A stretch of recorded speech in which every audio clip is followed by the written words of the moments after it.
Hi friends, welcome to Uma Kannan world. നമ്മളിന്ന് ഉണ്ടാക്കാൻ പോകുന്നത് ഫിഷ് പിക്കിളാണ്. നമ്മൾ കേര ഫിഷ് വെച്ചിട്ടാണ് പിക്കിൾ ഉണ്ടാക്കുന്നത്. അപ്പം അതിന് വേണ്ട സാധനങ്ങൾ എന്തൊക്കെയാണെന്ന് നോക്കാം. ഞാനിവിടെ കേര ചെറിയ ചെറിയ പീസസ് ആക്കി കട്ട് ചെയ്ത് വെച്ചിട്ടുണ്ട്. അതിനകത്ത് കുറച്ച് മഞ്ഞൾപ്പൊടി, മുളക് പൊടി, ഉപ്പ്, കുറച്ച് മസാലപ്പൊടിയും ഇട്ട് നല്ലോണം മിക്സ് ചെയ്ത് വെച്ചിട്ടുണ്ട്. ഇതൊരു 20 മിനിറ്റ്സ് വെക്കണം. ഞാൻ 20 മിനിറ്റ്സ് വെച്ച് റെഡിയാക്കി വെച്ചിരിക്കുന്നതാണ്. ഇതിന് ശേഷം നമുക്ക് എന്തൊക്കെയാണ് വേണ്ടത്? ഗ്രീൻ ചില്ലി, പച്ചമുളക് ഒരു 2 എണ്ണം ചെറുതായിട്ട് സ്ലൈസ് ചെയ്ത് വെച്ചിട്ടുണ്ട്. ജിഞ്ചർ, ഇഞ്ചി ചതച്ച് വെച്ചിട്ടുണ്ട്. ഗാർലിക്, വെളുത്തുള്ളി ചതച്ച് വെച്ചിട്ടുണ്ട്. ഇതെല്ലാം നമുക്ക് ഓരോരോ ടീസ്പൂൺ മതി. ഇത് 200 ഗ്രാംസിൻ്റെ അളവിലാണ് ഞാനിത് പറയുന്നത്. നിങ്ങൾ 1/2 കിലോ എടുക്കുമ്പോൾ ഇതിൻ്റെ കുറച്ചുകൂടെ കൂടുതൽ ക്വാണ്ടിറ്റി എടുക്കണം. ഇനി മുളക് പൊടി, എരിവുള്ള മുളക് പൊടിയാണ് എടുത്തിരിക്കുന്നത്, ചില്ലി പൗഡർ. പിന്നെ അതൊരു ടീസ്പൂൺ എടുത്തിട്ടുണ്ട്. പിന്നെ കുറച്ച് മഞ്ഞൾപ്പൊടി, ഇത് 1/4 ടീസ്പൂൺ എടുത്തിട്ടുണ്ട്. ഇത് പിരിയൻ മുളകിൻ്റെ പൊടി, എരിവില്ലാത്താണ്, കാശ്മീരി മുളക് പൊടി, അതൊരു 1.5 ടീസ്പൂൺ എടുത്തിട്ടുണ്ട്. പിന്നെ കുറച്ച് പിക്കിൾ എടുത്തിട്ടുണ്ട്, പിക്കിൾ പൗഡറാണത്. അച്ചാറിൻ്റെ പൗഡർ എടുത്തിട്ടുണ്ട്, അത് ഒരു ടീസ്പൂൺ എടുത്തിട്ടുണ്ട്. ഇത്രയുമാണ് നമുക്ക് വേണ്ടത്. ഇനി നമുക്ക് ചേർക്കാനുള്ളത് ഉപ്പ്, ഉലുവ.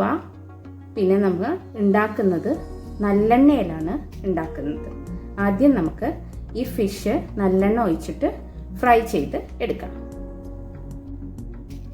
ചെറിയൊരു ചീനച്ചട്ടിയിൽ കുറച്ച് നല്ലെണ്ണ ഒഴിച്ചിട്ടുണ്ട്. ഇതിലേക്ക് നമുക്ക് ഫിഷ് മിക്സ് ചെയ്ത് വെച്ചിരിക്കുന്നത് നമുക്ക് കുറേശ്ശെ എടുത്തിട്ട് നമുക്ക് ഫ്രൈ ചെയ്തെടുക്കാം. ഫിഷ് കുറച്ചായിട്ട് നമുക്ക് ഫ്രൈ ചെയ്തെടുക്കാം. നമ്മൾ ചട്ടിയിലാണ് ഉണ്ടാക്കുന്നത് ഫിഷ് പിക്കിള്. അതിലേക്ക് കുറച്ച് നല്ലെണ്ണ ഒഴിച്ചിട്ടുണ്ട്, കുറച്ച് ഉലുവ ഇട്ടിട്ടുണ്ട്, കടുക് ഇട്ടിട്ടുണ്ട്. ഇനി നമുക്ക് ഇഞ്ചി, വെളുത്തുള്ളി, പച്ചമുളക് ഇടാം. നമ്മൾ എടുത്ത് വെച്ചിരുന്ന ഇഞ്ചി, വെളുത്തുള്ളി, പച്ചമുളക് ആഡ് ചെയ്ത് കൊടുത്തിട്ടുണ്ട്. ഇനി കുറച്ച് കറിവേപ്പിലയും കൂടെ ഇതിലേക്ക് ആഡ് ചെയ്ത് കൊടുക്കാം. കറിവേപ്പിലയും കൂടെ ആഡ് ചെയ്തിട്ടുണ്ട്. നല്ലോണം നമുക്ക് ഫ്രൈ ചെയ്ത്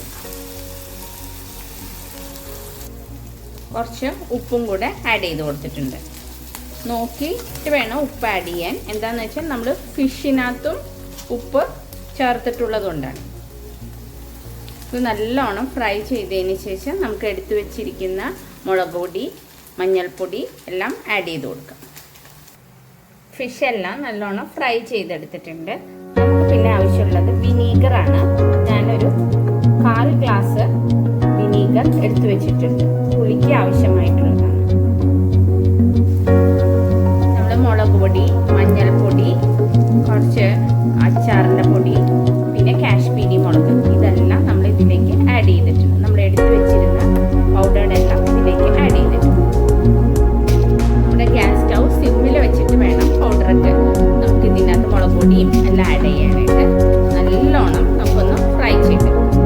ഇതിന് ശേഷം നമ്മൾ എടുത്തു വെച്ചിരിക്കുന്ന വിനീഗർ ഇതിലേക്ക് ആഡ് ചെയ്തു. നമ്മുടെ മുളക് പൊടിയും എല്ലാം നല്ലോണം ഫ്രൈ ആയിട്ട് വന്നിട്ടുണ്ട്. അതിലേക്ക് കുറച്ച് നമ്മൾ എടുത്ത് വെച്ചിരുന്ന വിനീഗർ ആഡ് ചെയ്ത് കൊടുത്തിട്ടുണ്ട്. ഇനി നമുക്ക് ഫ്രൈ ചെയ്ത് വെച്ചിരിക്കുന്ന ഫിഷ്, കേരയുടെ ഫിഷിൻ്റെ പീസസ് ഇതിലേക്ക് ആഡ് ചെയ്ത് കൊടുക്കും.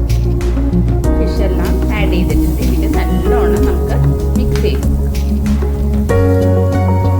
നമ്മൾ മുളക് പൊടി എല്ലാം ചേർക്കുമ്പോൾ സ്റ്റൗ നല്ലോണം സിമ്മിൽ വേണം വെക്കാനായിട്ട്. നമ്മുടെ ഫിഷ് പിക്കിൾ ഇവിടെ റെഡി ആയിട്ടുണ്ട്. കുറച്ച് ഗ്രേവി വരാനായിട്ട് നമ്മൾ കുറച്ച് ചൂടുവെള്ളം ആഡ് ചെയ്ത് കൊടുത്തിട്ടുണ്ട്. ഇത് നല്ലോണം മിക്സ് ചെയ്തിട്ടുണ്ട്.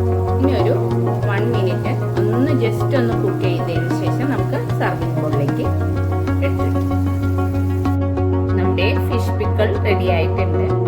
ഈസിയാണ് ഉണ്ടാക്കാനായിട്ട്. എല്ലാവരും ഉണ്ടാക്കി നോക്കണം. ഉണ്ടാക്കി നോക്കിയിട്ട് അഭിപ്രായങ്ങളൊക്കെ പറയാം. ഇഷ്ടപ്പെട്ടാൽ ഷെയർ ചെയ്യണം, ലൈക്ക് ചെയ്യണം, കമൻറ്റ് ചെയ്യണം കേട്ടോ. നമ്മൾ ഇതിലേക്ക് ഉപ്പ് ചേർക്കുമ്പോൾ ശ്രദ്ധിക്കണം എന്ന് മാത്രമേ ഉള്ളൂ. നമ്മൾ ഫിഷ് ഫ്രൈ ചെയ്യുമ്പോൾ ഫിഷിനകത്ത് ഉപ്പ് ഇട്ടിട്ടാണ് നമ്മൾ ഫ്രൈ ചെയ്യുന്നത്.